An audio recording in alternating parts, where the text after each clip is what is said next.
makers, knowing I can take her to another age. Microphone check 1 2 1 2. Microphone check 1 2. What it do? What the business is?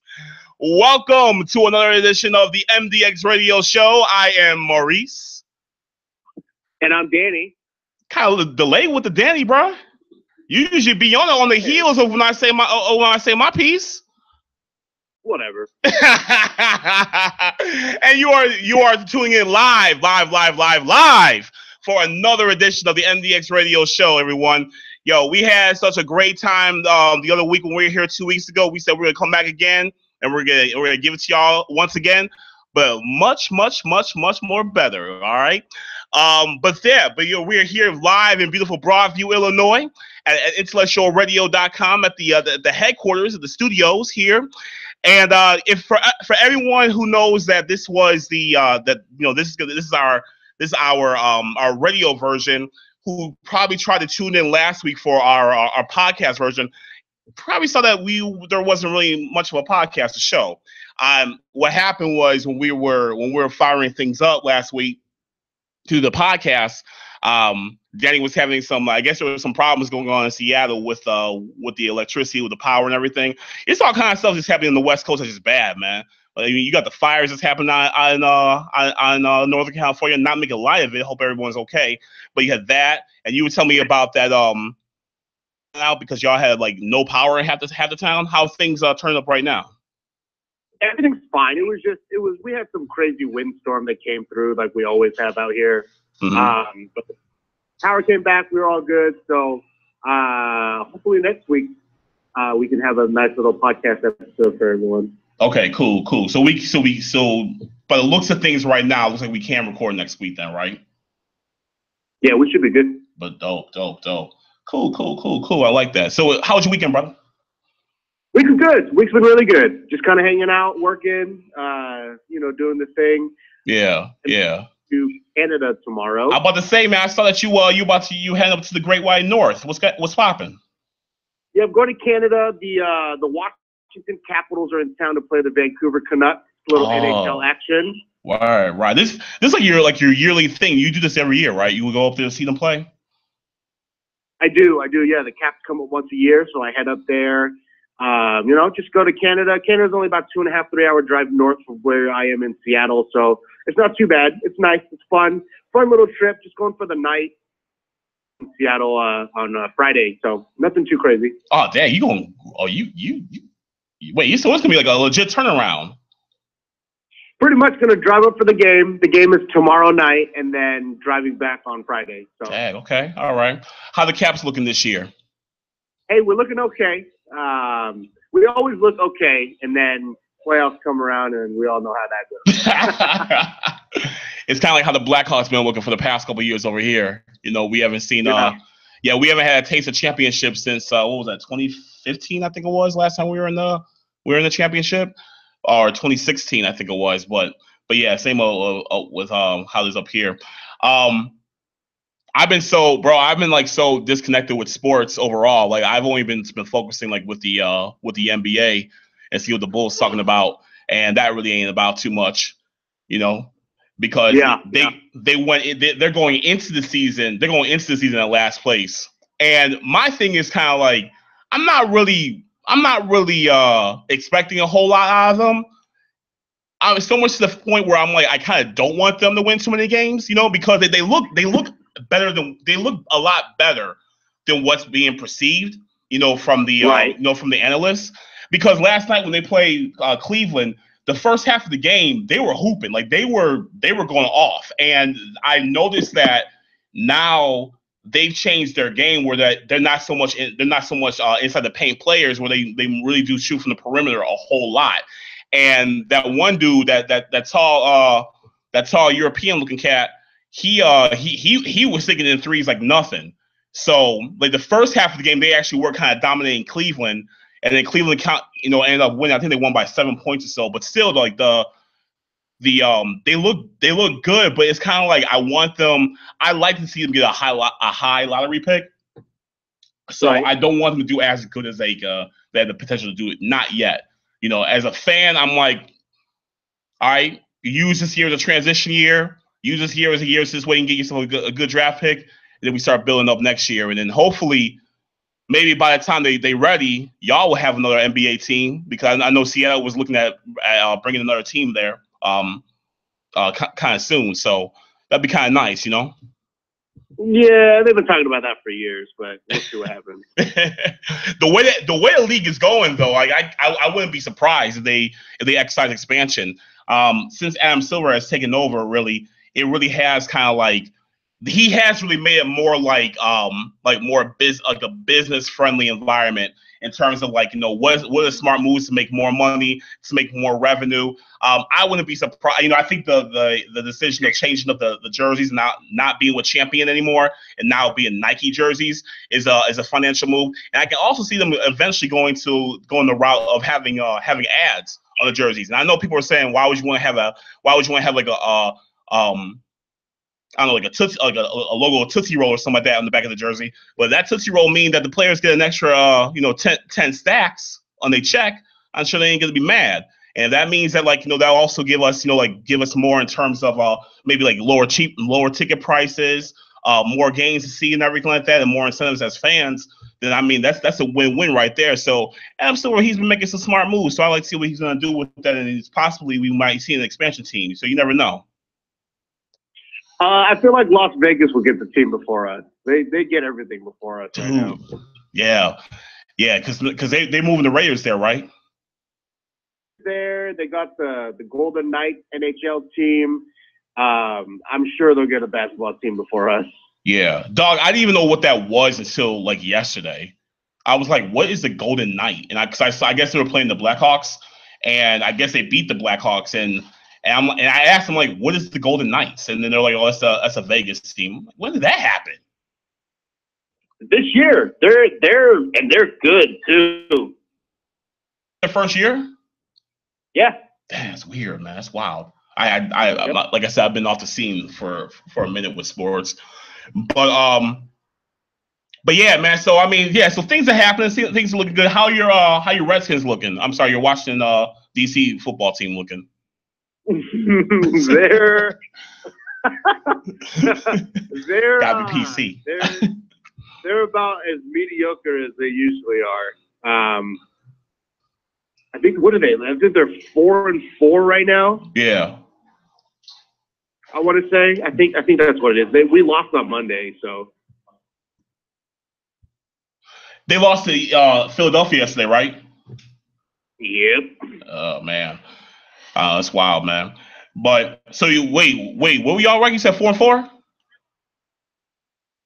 3. Oh, okay. So y'all 500. So y'all 500.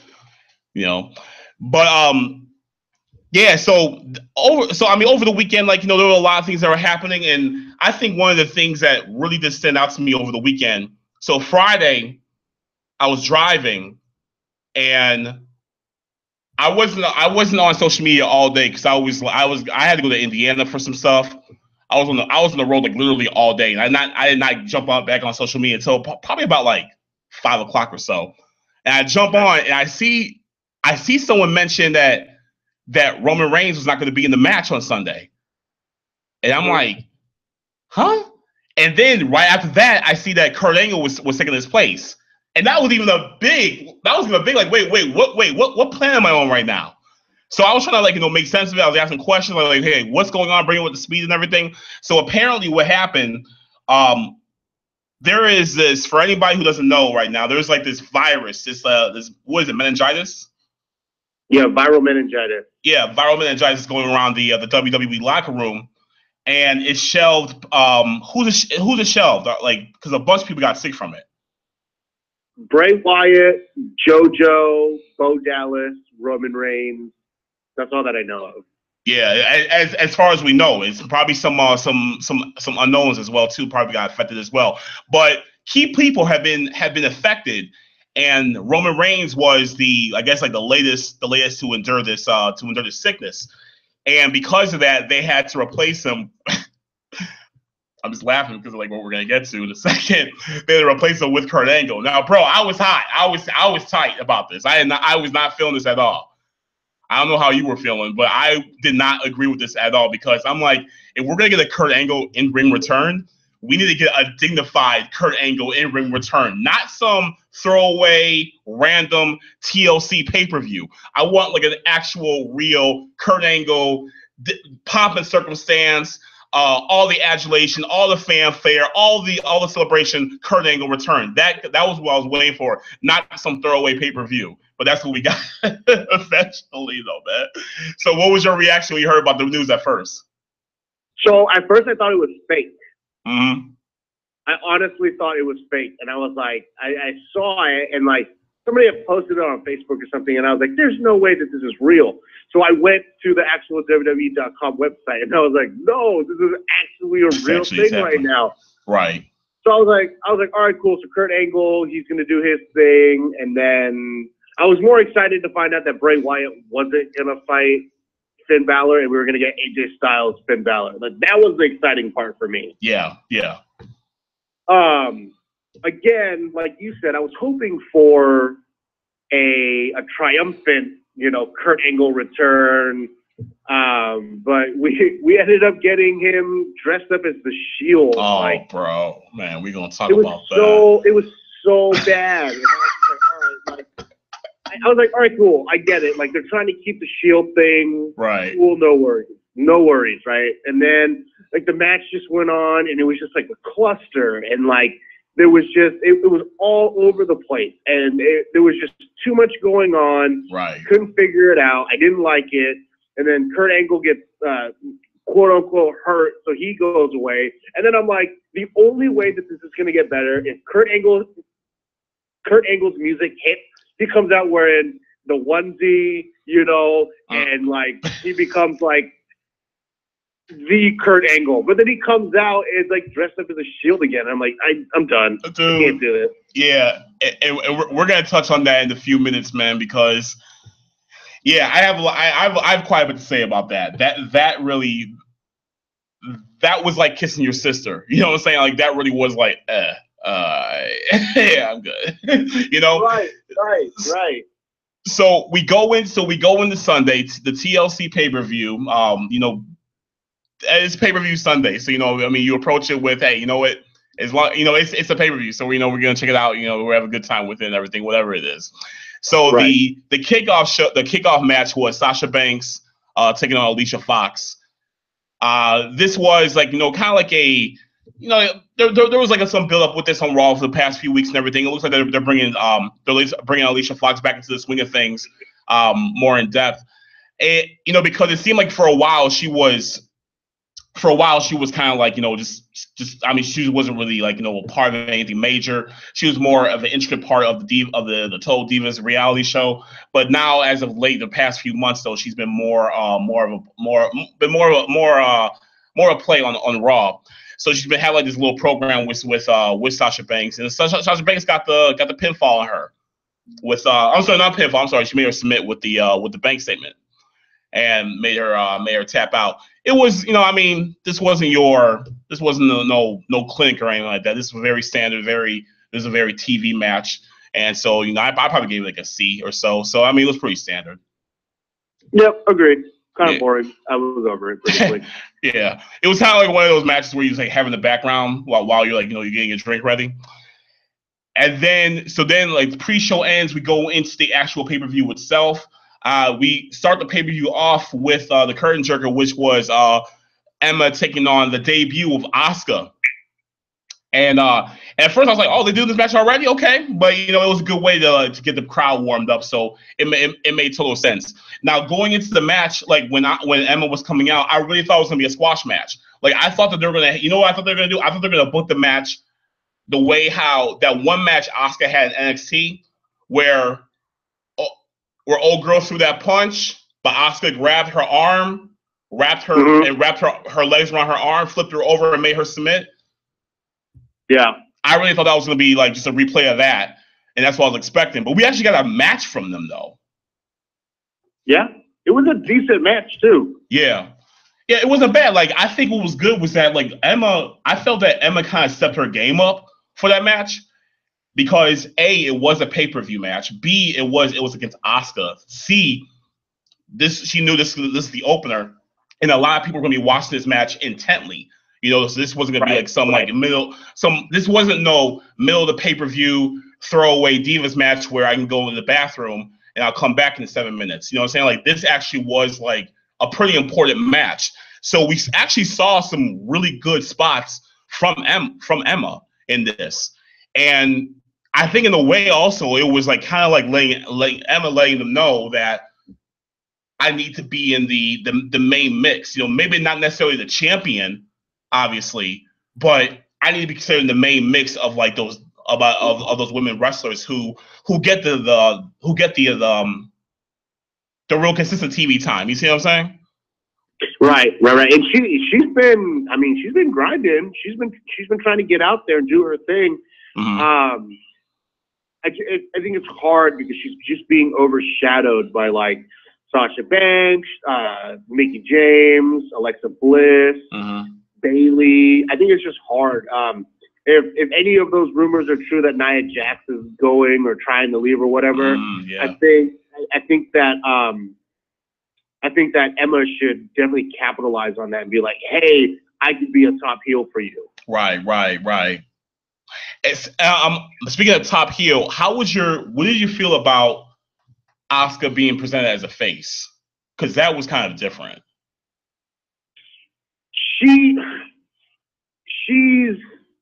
Because she was never really like a face or a heel, right? She kind of was there. She runs one of those like Stone Cold Steve Austin's, like could be a heel, could be a face, but you love them regardless, right? Right.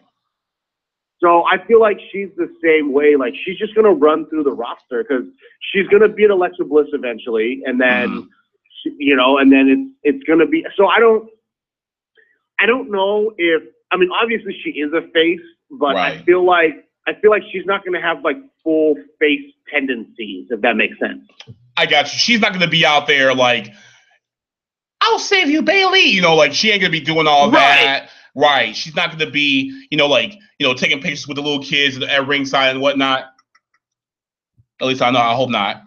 But yeah. I don't think she will. Yeah, the only thing the only like I guess like you say beef I had with it about her being presented as a face was that I liked it's a subtle differences that you kind of notice. Whereas in NXT when she was a champion, she was and I was seeing her as a heel. Her entrance was a lot longer because to me she was really like milking every second and really pontificating on the fact that this is my moment. You're here to see me. I'm bigger than who's in the ring. This is like my time. It really was arrogant. It was very low key arrogant how long her entrance would be and how she would like milk every second, every step she took. Because remember, she would like doom. Like that'll be how she would step towards the ring, and her entrance would feel very long. Whereas this entrance felt very quick, and it felt like very like. And I don't know, maybe because they were on like a time constraint, but it felt very like, yeah, I'm happy to be here. And, so that to me was kind of like, I hope that, like what you said right now, keep her a tweener, not necessarily a face, not necessarily a heel, but I like the low key arrogance that she used to exhibit in NXT, and I really hope they don't take away from that too much. Yeah, agreed. Yeah, so I don't know. I get that match like a B-. I thought I thought it was a good match, and it was enjoyable and such. After that, we had a couple of segments. They were split up of Elias. Elias playing for the crowd. What's your take on Elias? The only thing that has improved since he came up to the main roster is his guitar skill. Mm-hmm. Very true. Yeah. His wrestling is still pretty terrible. He's pulling a lot of heel heat, which is great. That's what they're looking for. Mm-hmm. So like I'm fine with that. It's just it's the same thing over and over again, right? He comes out, he sings a song, he makes fun of the crowd, they don't like him, and then he gets beat up. Like, right. I feel like it's going to get old really fast. Yeah. Yeah. And Jason Jordan isn't helping the situation either. Bro. We're going to talk about that because at first, the first time Elias came out, he was playing for the crowd, and then somebody was throwing vegetables at it. Now, at first, the very first vegetable I saw that hit him, I thought it was a shoe. Like, I thought someone threw it for real. Did you? No, I wasn't really paying attention. Oh. You're on your phone. Yeah. Right. No, someone threw the lettuce at him, and I thought that was like, at first I didn't know if it was lettuce. I thought it was just like garbage. I'm like, oh, somebody about to get kicked out. But then I saw like carrots and sweet potatoes and collard greens, and I was like, oh, okay, I see what they're doing. So then you saw Jason Jordan throwing the food at him, and then Elias came back out a second time later on, and like the same thing happened, right? Like he was like throwing stuff at him again. Yeah, and then we got the match, but we'll get to the match in a minute. The next match we had was a cruiserweight tag team match, and that was with Cedric Alexander and Rich Swann taking on Jack Gallagher and the Brian Kendrick. This was actually a good match. Like, this was actually cool. You know, this wasn't really a typical Raw cruiserweight match. This actually really had some substance to it. I didn't care for the rest holds because there were a couple of rest holds in it, but still there were some big high spots. Like Alexander, he hit some really big high spot. Hitting both heels outside of the ring. I thought it was really good. Rich Swann did the Phoenix Splash as well too on Kendrick. So there was some really good, some good looking moves that were done in this match and everything. And we had Cedric Alexander and Rich Homie Swann defeat Jack Gallagher and the Brian Kendrick through pinfall on this match. So clean finisher, not bad. You know, it was pretty good. I thought it was a decent cruiserweight match for the beginning of the pay-per-view. I enjoyed it. Yeah, I agree with you. Yeah, I like Cedric Alexander. I like him a lot. Mm-hmm. The other three I could care less about. I don't care about Jack Gallagher. I don't really care about Brian Kendrick, and I'm not the biggest Rich Swann fan. Yeah. I think Cedric has a lot to offer, man. Like, I think that he can actually do well, not being in 205 Live anymore, and actually being kind of like a mid-carder on Raw or even SmackDown and going after like the US title or the IC title. I think he can fare well in that group. Yeah, I can see that. Yeah, so I mean, it's possible because he has been, he got the win. So, there could be something in the future with him. So, we'll keep an eye on him and see what happens. The next match was the women's championship. Yo girl, Alexa Bliss, the champion, the women's Raw, the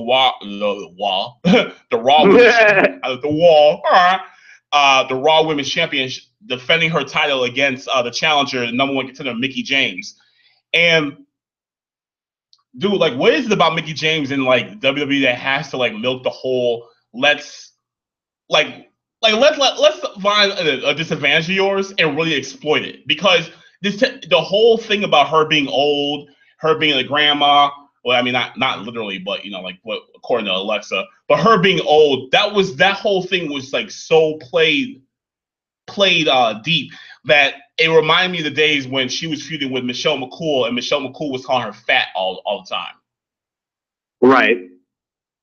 And like, I get you do this for heat. I understand that, but to me, it just felt kind of weak. It was like, this is all you got? Come on, man. Yeah, but what else are they gonna do, right? It's like you got young Alexa Bliss and then older Mickie James. It's just that, I mean, it writes itself, but it is kind of stupid and dumb because it's like, oh, we're gonna fight each other because I called you old, and See, but that's what I'm saying. It's like in real life, it's like, okay, because here's the thing. I like to see storylines that have a degree of realism to them. I understand it's entertainment. I get that. But I like that for it to be a degree of realism where if like that were to happen in real life, I can see why the two would go at it then. You know, it makes sense. You know, like when we see people get jumped in the back, when we see somebody, you know, like turn on somebody else, when we see jealousy, we can see that in real life escalating to, you know, to physicality, to actual hands getting thrown. But if you're saying, "Oh, you're old," ha ha ha, that's not gonna go to anything physical. That's gonna go into that's gonna have some words back and forth. But that'll be the end of it though. So that's what I'm saying. Like, you know, when it came to what this storyline was bringing us, I wasn't buying the substance of it because it really wasn't, to me. It wasn't anything that I can really buy into because I didn't feel it was realistic. If that makes any sense, you know what I'm saying? So I got you. Yes. So I mean, if that was a footnote in the storyline, then I totally would have gotten it. But it wasn't though. It was the entire storyline of her calling Mickie James old. And it's like, if that's all you got, then the writers are being very lazy. So once again, I felt that, you know, because Alexa was in a match with Mickie James, it made Alexa kind of elevate her skill set. Now, you know, I've been very vocal about it in the past before, bro. I'm not the biggest fan of Alexa's ring work. I like her mic work. I think she can work the mic amazing. But when the bell rings, though, I think she's kind of mediocre. But Sunday, though, she showed a lot, though, in terms of, you know, like in terms of her own arsenal. And with her being a heel, obviously she should have had more offense.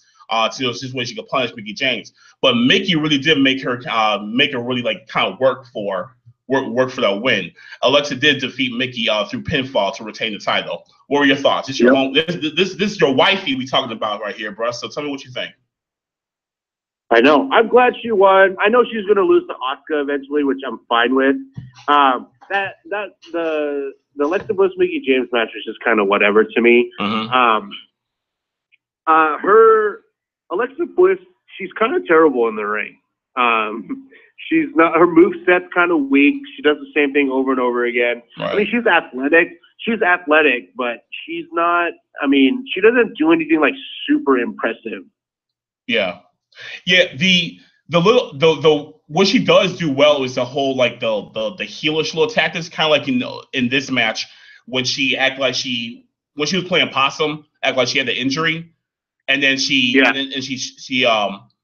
sucker punched Mickie, and then she put her in that snap DDT. That was cool because, you know, that was like, you know, some classic heel stuff right there. So whenever she has to do things like that, resort to those types of antics, then, you know, she really does know how to do it right. But outside of that, leading upset though, I think she needs to be a little more polished. You know what I'm saying?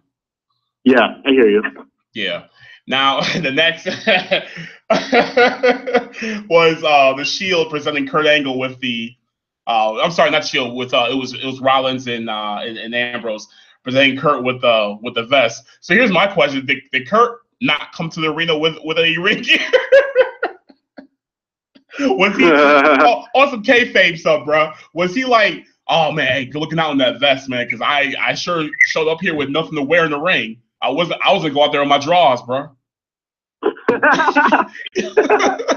what I'm saying? Like, and we'll get to that in a second. So they made Kurt Angle. I don't remember the Shield, and that was interesting in itself.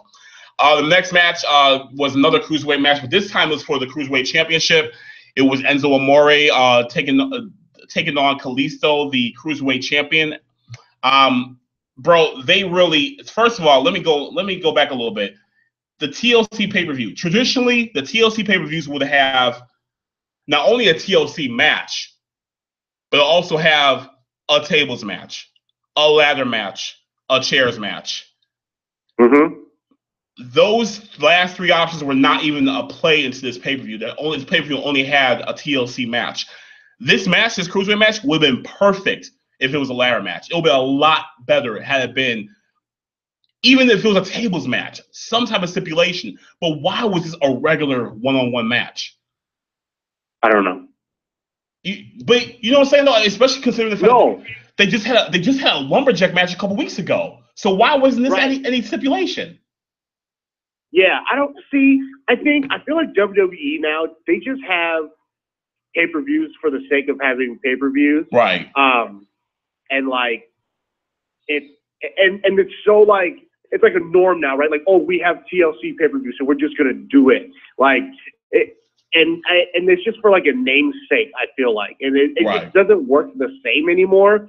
So I don't like that, and like I wish, yes, you could have all that stuff, but it just I wish I could justify it, but I can't. No, you're absolutely right. And I was even thrown off like when they originally announced the Shield was going to go against Miz and the Bar.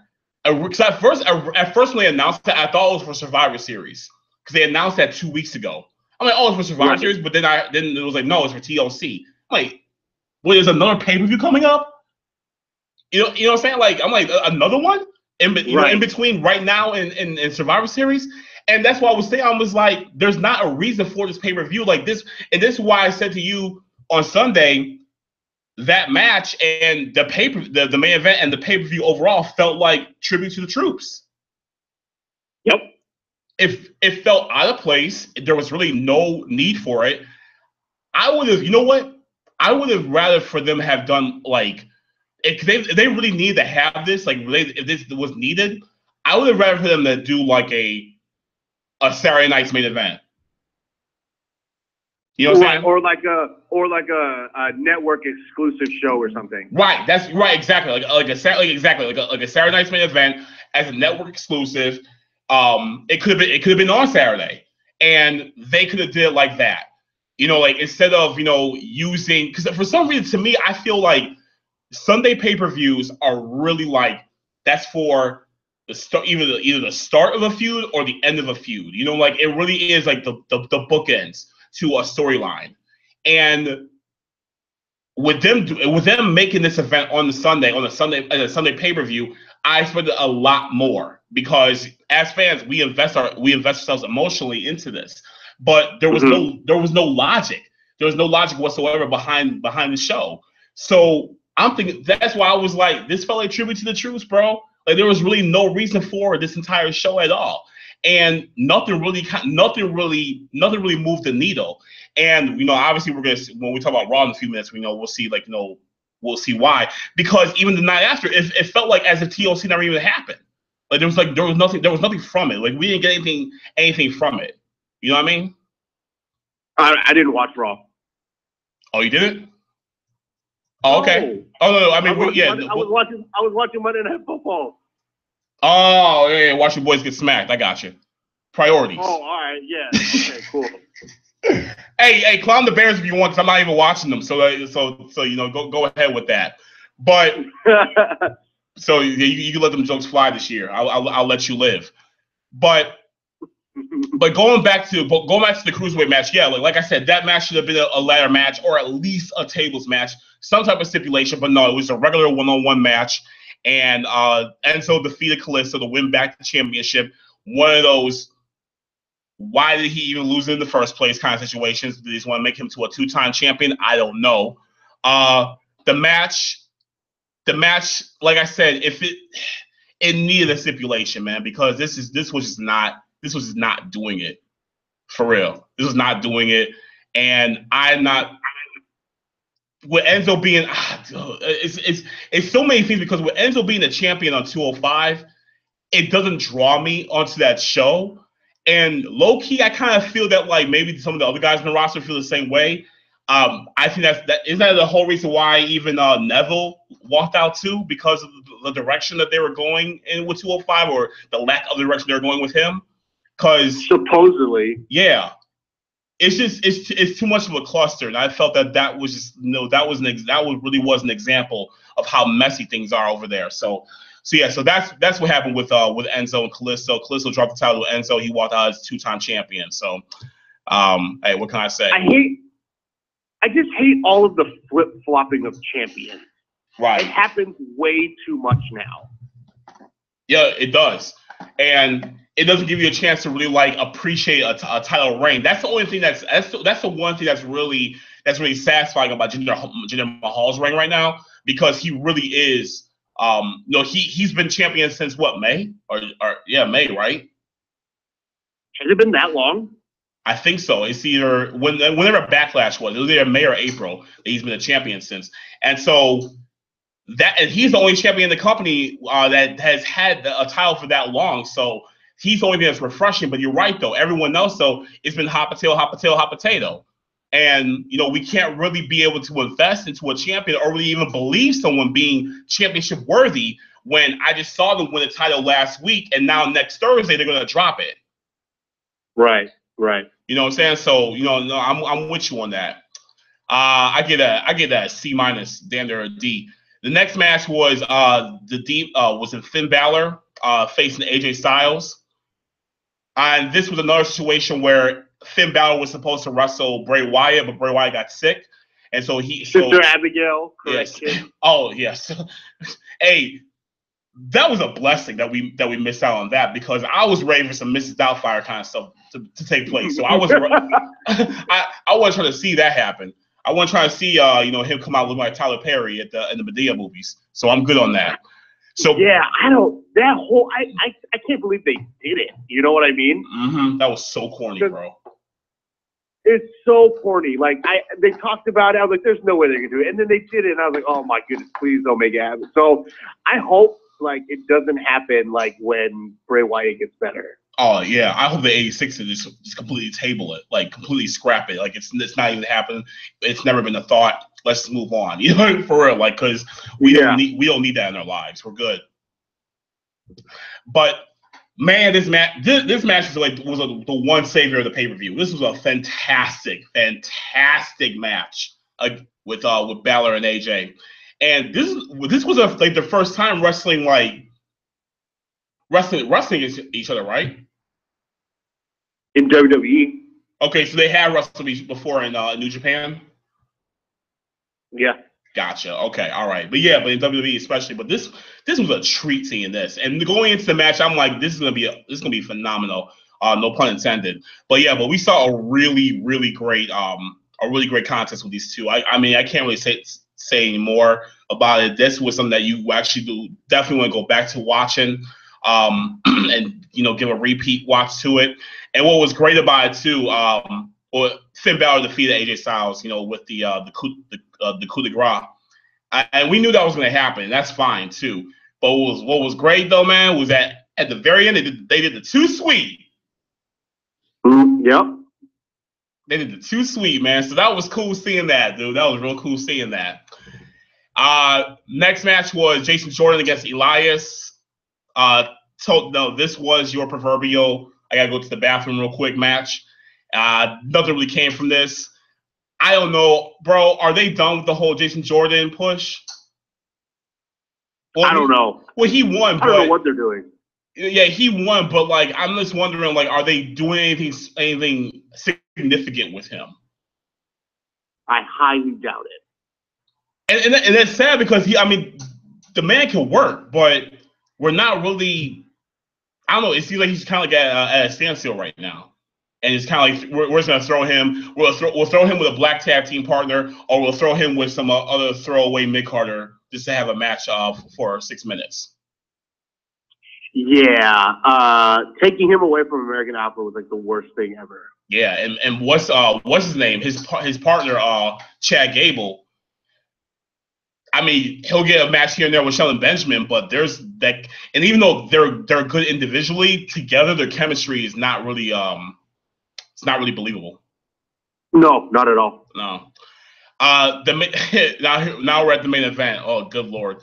So the TLC match, Dean Ambrose, Seth Rollins, along with Kurt Angle, going up against The Miz, Sheamus, Cesaro, Braun Strowman, and Kane. Yes, it is 5-on-3. And going into the match, bro, I'm like, it's crazy how if you take away Roman Reigns and you add Kurt Angle, who's a legend and former Olympic champion, it's like that team downgraded. You know what I mean? Yeah. And then when they came out, oh my God. When them three came out through the crowd doing the Shield entrance, you see Rollins and Ambrose standing in front, looking hard, looking mean, looking tough. And then you got Kurt Angle standing behind them, all smiles, all giggly, all looking all happy. Man, somebody said he looked like a Make-A-Wish Foundation kid who got his his wish granted to walk around with a shield. I'm like, hecky nah. I'm like, hecky nah, nah. They wrong for that. But he looked so out of place, bro. And came out, man, and it was tough, dude, because you know I'm a Kurt Angle fan. I know you're a Kurt Angle fan, but bro, tell me it was not tough watching him work in the ring and blowing up in the first like 3 minutes of the match. I was afraid he was going to break his neck. Dude, right? I really thought he was going to get hurt too. I'm like, dude, you're going to get hurt, bro. And it's too. I think it's too much body on the other side of that ring. You got Sheamus, swole as ever. Braun Strowman, he's built like a mountain. Kane's a veteran who knows how to use his size. You got a lot of body on the other side of that ring, bro. And this is your first match back in WWE in 11 years, fam. You need to be here. I kind of wanted to take him out a lot earlier, a lot sooner, and just call the match. But they went on with it, and Kurt Angle, he was able to hit the German suplexes, which was cool. It was real cool seeing that. He got the Angle slam on somebody too, right? Yes, he did it to Cesaro outside onto the table. Okay, gotcha. Yeah. You're right. Yeah. So we saw the German suplex, we saw the Angle slam, and I know we saw the Angle lock. I think he put on the Miz. So he did get his moves in.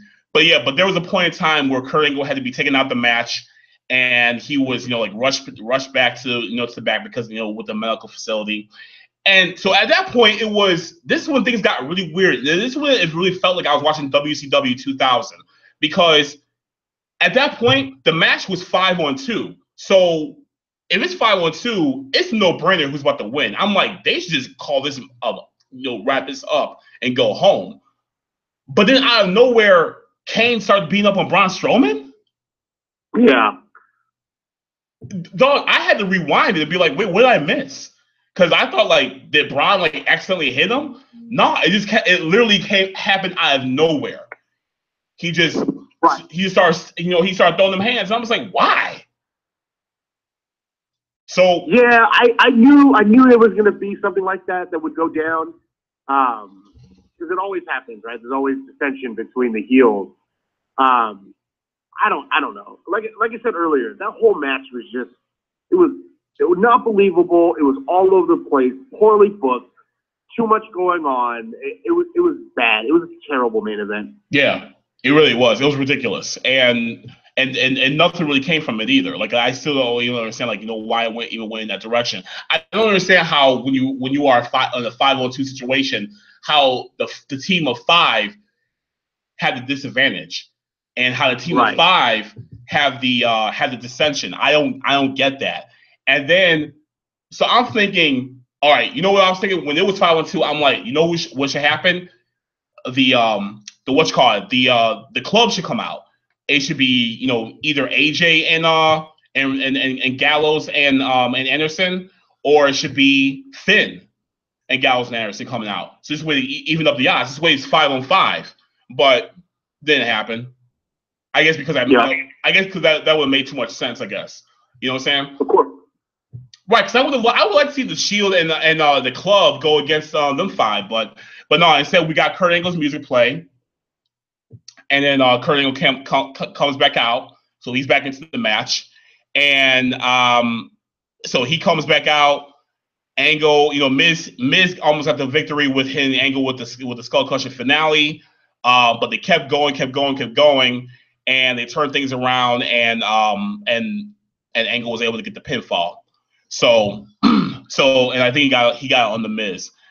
That match was way too long, way too just way too over the top. Like I said, it felt like WCW back in 2000. Not a fan of it. I gave that a D. I did not like that match. Yep. I wholeheartedly agree with everything you just said. Yeah, there was nothing good about that. And so, like I said, that was basically a tribute to the troops. And then the next night on Raw, Raw starts off with basically just acting like TLC never even happened. And they're like on their whole objective is we are moving forward, ladies and gentlemen. So now it looks like that Survivor Series. Now Survivor Series looks very interesting, and I'm looking forward to this. Where it's going to be Team Raw versus Team SmackDown, and the championship matches are all Raw versus SmackDown. So in this case, it's like, as of right now, it's Alexa Bliss taking on Natty Neidhart. It is The Miz taking on AJ Styles, right? Baron Corbin. Okay, you're right. Miz taking on Baron Corbin. The match I'm looking forward to a lot. The Usos taking on Rollins and Ambrose. And then, of course, you have the championship match, which is going to be Jinder Mahal taking on Brock Lesnar. Now, what do you think is going to happen in that match? Do you think Jinder is going to beat him? No. No? I don't think so. You know why? Because if Braun Strowman can't beat him, Jinder Mahal better not be able to beat him. Right. Now, here's the only reason why I'm not ready to let that go, that possibility, because next month is Survivor Series, and in December, they had the tour in India. How insane would it be for Jinder Mahal to go to India with both the Universal Championship and the WWE Championship? Yeah, it'd be crazy, but because before I get on that, are these matches title for title? I don't know, to be honest. If they are, I'm not going to rule that out. Only because that would be kind of mind blowing, and depending on how ticket. I mean, I'm pretty sure they're selling tickets like hotcakes over there, but depending on how ticket sales are looking as well too, if they were to have.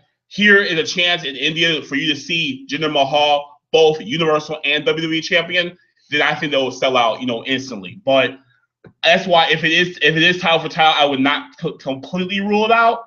If it's non-title and no titles are on the line, then Brock will get the victory. I don't know, because even with that promo Heyman cut, they sound a little cocky. So I don't know. It can go either way, obviously. I feel like if it was title for title, then there would be no reason for a brand split. No reason for Jinder to win? No, there would be no reason for a brand split. Oh, yeah, true. Yeah. But man, but how cool would that be for us? How cool would that be for us to see someone become a double champion, though,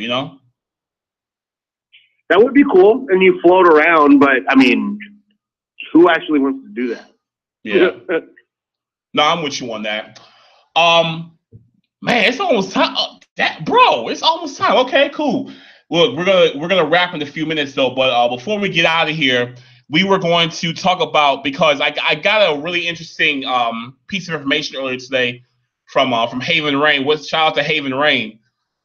In regards to a breakdown of the women's roster and their salaries. And I really wanted to talk about this because I really felt that, and I sent you a copy earlier, Danny, I really felt that there was some issues I took with what they're getting paid, or what I should say, what they're not getting paid, in comparison to not only each other, but in comparison to what the male wrestlers get paid. And it really does kind of show that that unfair gap that there is in between, the women's roster and the men's roster, and to also take into consideration how popular the women's division has gotten as well too. These numbers look like numbers I saw back in 1996, and here we are in 2017, and they still look almost identical. So we're not get a chance to go into depth about that tonight. We will talk about that next week on MDX Uncut. So tune in next week when we do the podcast. We're recording either next Wednesday or Thursday night, and we'll put it out at the end of next week. So we'll go over that. Also, in addition, it won't be Thursday. I'll tell you that right now. It won't be Thursday? No. All right, cool. So next Wednesday. All right, so next Wednesday we'll be recording the podcast, and then we'll put it out for y'all on Thursday while Danny doing whatever Danny does on Thursdays. And it's the Sounders playoffs. Oh, word. Okay. All right. Cool. Okay. With good luck with that. And real quick before we get out here, I just want to give a shout out to our day ones. Like Carl Torres, Johnny Mick, Jan Batista, Melissa Ramirez, Matt Floyd, Alex Fan. Who else am I missing, bro? Chris Fan, Casey Fan, Anthony Dang. Yes. My Uncle Vince. Oh yeah, definitely Uncle Vince. Shout out to Uncle Vince out there watching. We appreciate you, brother, and everyone else who's been watching us and supporting us and everything. You know, with the show and with this new endeavor, we really appreciate you guys. Shout out also to our producers and our studio engineer Earl and Wanda at IntellectualRadio.com. We greatly appreciate you guys. And if you guys have any questions about anything, you guys want to talk about anything, you want us to talk about something, hit us up, mdxpodcast1@gmail.com, and we'll read your email. We'll give you a shout out. We'll show you all some love. But until next time, we're gonna wrap it up. I'm Maurice. I'm Danny. And we'll see y'all next time. Peace. I'll hit you up 5 minutes, all right, bro?